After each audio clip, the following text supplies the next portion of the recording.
Welcome back dito sa channel natin. Muli tayo nagbabalik dito sa One Ayala Grand Terminal. Siguro nasa 98% na natapos ang proyektong ito. Kaya naman magbibigay tayo ng latest na update. Ito na yung bagong EDSA Ayala Footbridge na ngayon ay tapos na ang renovation.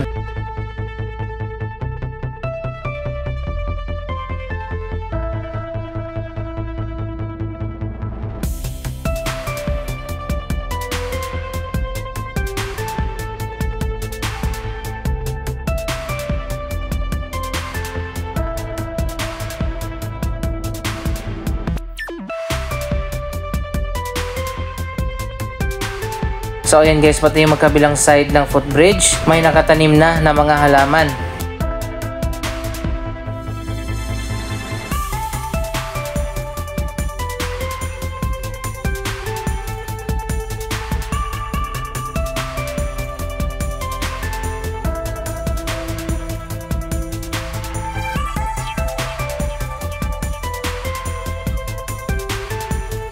Mas matibay na ngayon ang EDSA Ayala Footbridge dahil sa ginawa na major renovation.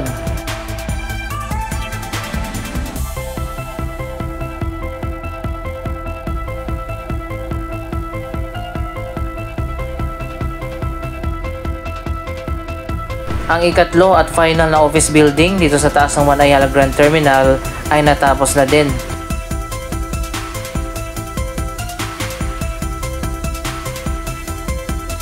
Pati na yung landscape area dito sa harap ng EDSA, tapos na rin.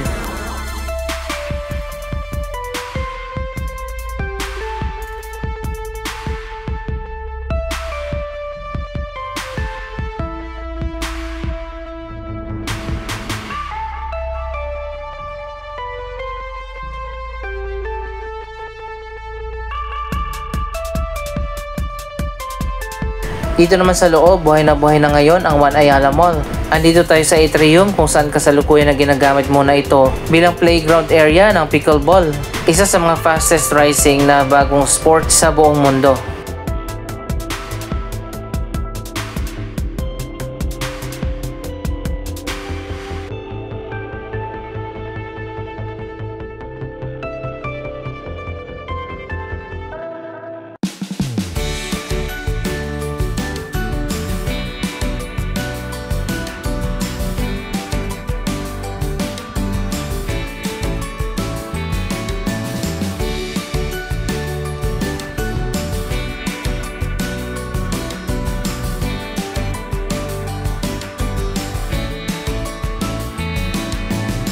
Mas marami na rin ang nagbukas ng mga bagong stores at mga restaurant.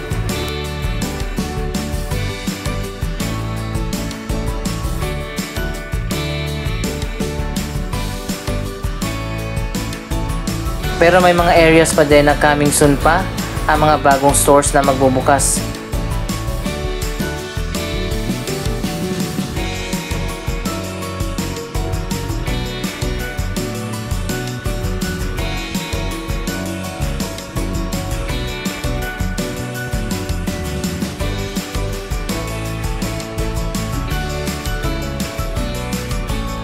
Sa likod naman ng mall, ang alfresco area. Iba't iba mga restaurant na rin ang nagbukas dito.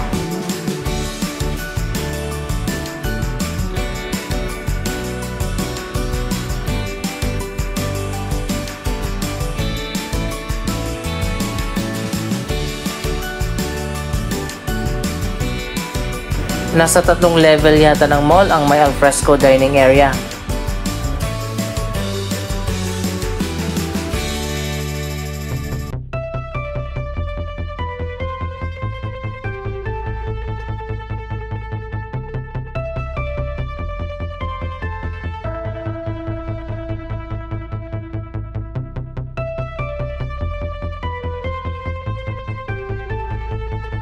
Nagsimula na rin ang 13 billion na redevelopment sa 4 na malalaking Ayala flagship malls katulad ng Glorietta, Greenbelt, Trinoma at Ayala Center Cebu.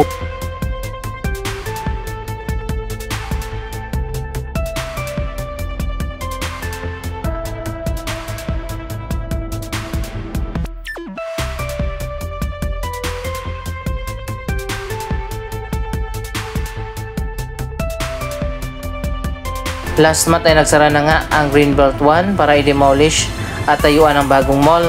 Ang Greenbelt 2 naman ay magkakaroon ng major renovation. Malapit na rin ang opening ng Seda Hotel dito sa likod ng One Ayala Grand Terminal.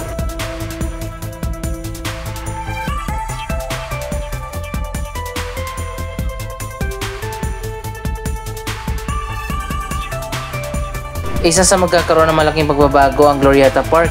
Major redevelopment ang gagawin dito. Ayan, makikita nyo naman, hindi na maganda ang itsura ng park na ito.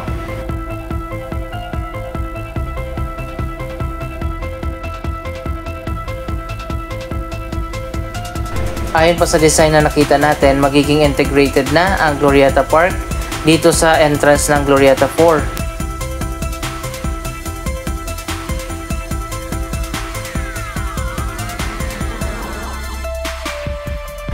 Isasara yata yung portion ng kalsadang ito at magkakaroon ng roundabout dito sa dulo.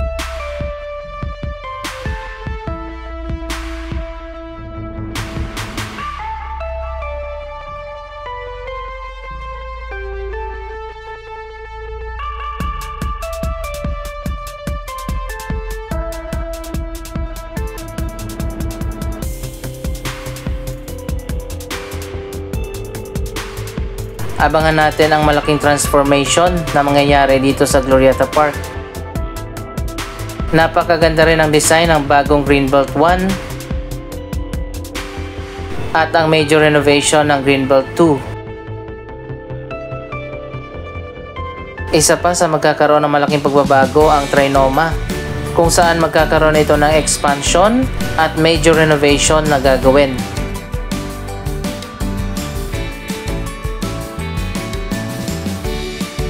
Ang Ayala Center Cebu naman ay magkakaroon din ng malawakang renovation. Natapos na rin ang ginawang renovation sa SM Makati at meron pang inilagay dito na bagong LED billboard.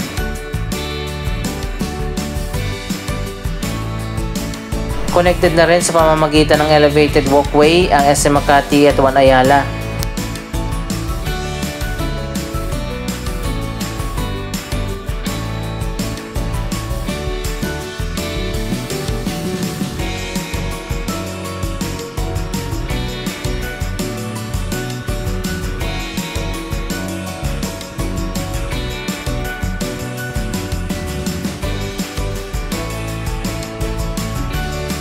Abangan din natin ang grand opening ng Seda Hotel dito sa Makati.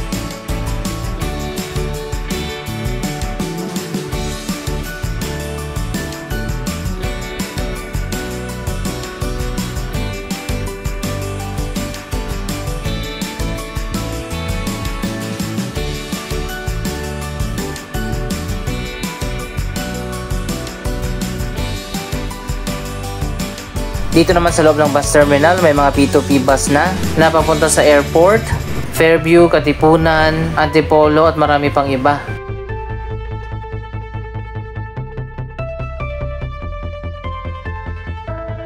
Maraming food outlets na nagbukas dito sa One Ayala Grand Terminal.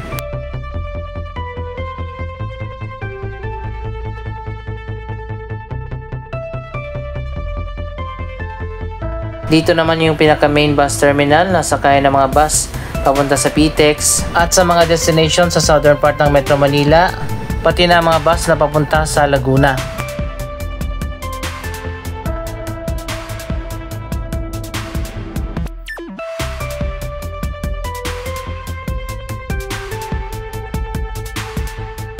Nasa lower ground floor naman ang PUV terminal. Nandito rin ang pinakabagong branch ng Robinson Supermarket.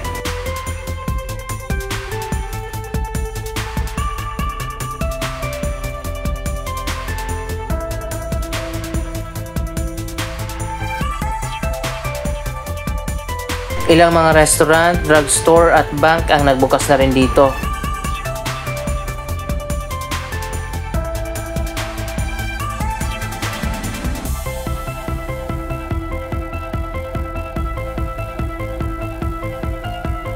Dito naman ang PUV terminal na sakayan ng mga jeep, UV Express, papunta sa iba't ibang destination.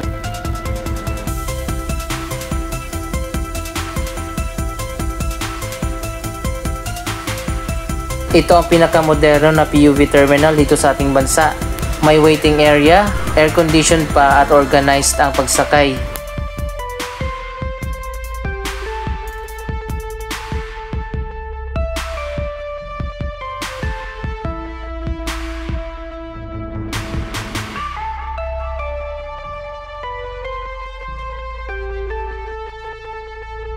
May convenience store at food court din dito.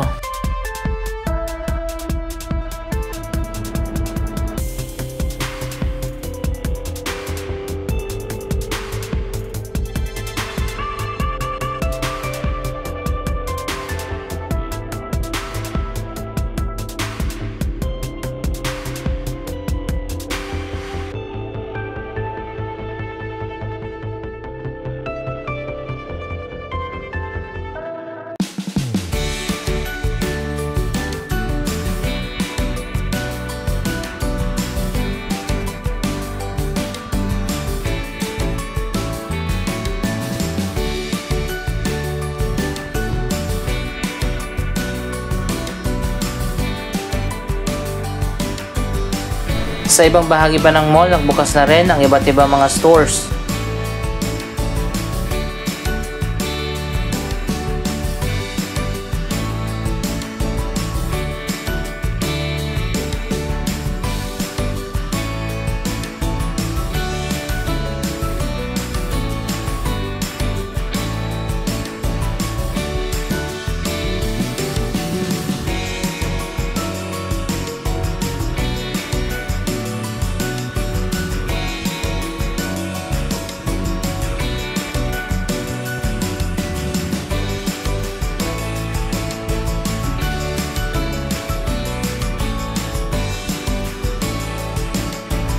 Dito sa level 3 may bago ng playground area.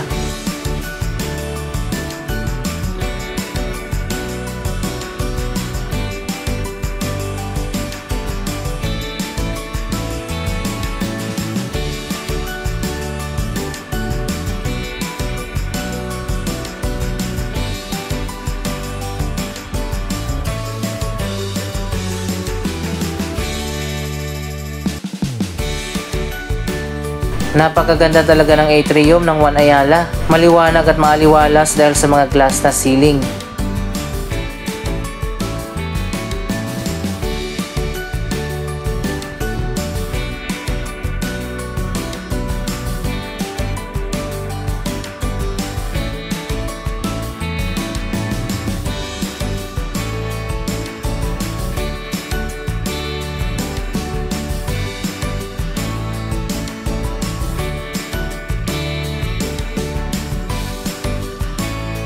Dito naman yung area kung saan makikita ang mga electronic at gadget stores.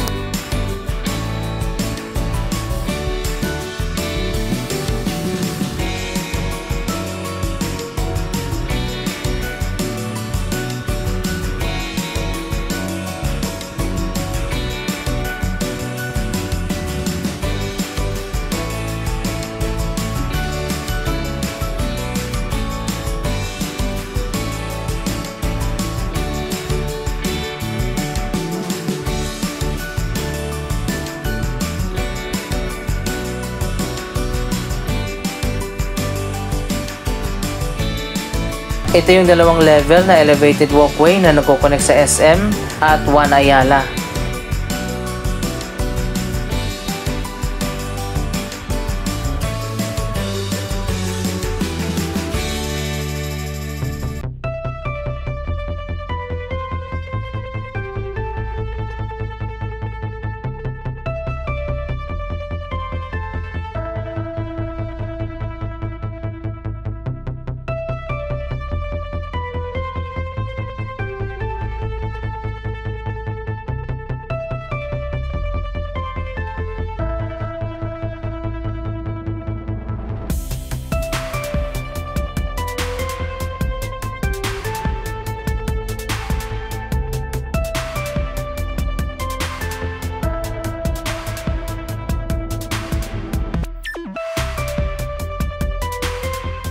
Anong masasabi nyo sa malapit na matapos na One Ayala Grand Terminal Project? Mag-comment lamang dyan sa baba ng inyong mga reaksyon. Maraming salamat sa inyong panonood. Don't forget to like, share, comment, at subscribe. Thank you for watching.